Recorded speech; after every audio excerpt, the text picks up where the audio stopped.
Heavy Metal Icons presents Manowar, the loud, proud keepers of true metal. Manowar is a band that divides opinion, but it never fades into the background. Since forming in 1980, they carved out a niche in heavy metal by doing everything bigger, louder, and more dramatically than most. Known for their anthemic sound, fantasy themes, and warrior imagery, Manowar isn't just a band, they're a brand of defiant, unapologetic heavy metal that stayed consistent for over 4 decades. The group was founded by bassist Joey DeMaio and guitarist Ross the Boss. From the beginning, their mission was clear: play the heaviest music possible with zero compromise. They rejected trends, pop crossover, and commercial pressure. Instead, they created what they called true metal, a style rooted in thunderous riffs, epic lyrics, and deep loyalty to the heavy metal culture. This stance earned them a dedicated fan base and plenty of criticism, but they never blinked. Musically, Manowar combines the speed and aggression of classic metal with the grandeur of classical music and opera. Vocalist Eric Adams is central to that sound, delivering lyrics in a booming, theatrical style that matches the band's high fantasy storytelling. Their songs aren't subtle. Titles like Hail and Kill, Warriors of the World United, and Kings of Metal tell you exactly what you're in for. Battle cries, brotherhood, and the eternal glory of heavy metal. One of the band's defining traits is their over-the-top presentation. As an example of this, when signed to Atco Atlantic Records in the 80s, they signed their contract in their own blood. They've performed in full leather armor, posed with swords, and recorded tracks with choirs and orchestras. They even held the record for the world's loudest band, a point of pride. While some see this as self-parody, from Manowar and their fans, it's a statement of intent. They don't play for irony, they play for honor. Critics often dismiss Manowar as cheesy or outdated, but that misses the point. They've never aimed for subtlety or mainstream approval. What makes them important isn't their versatility, it's their unwavering commitment to a specific vision.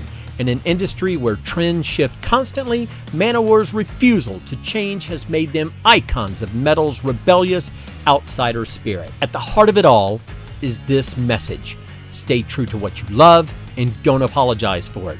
Whether you see them as mythic heroes or heavy metal cartoon characters, Manowar has influenced generations of heavy metal fans and bands alike by sticking to that message: loud, proud, and without compromise. My favorite album by this band is 1988 Kings of Metal. Some of my favorite tracks, like the aforementioned Hail and Kill, Blood of a King, the title track, and of course Wheels of Fire.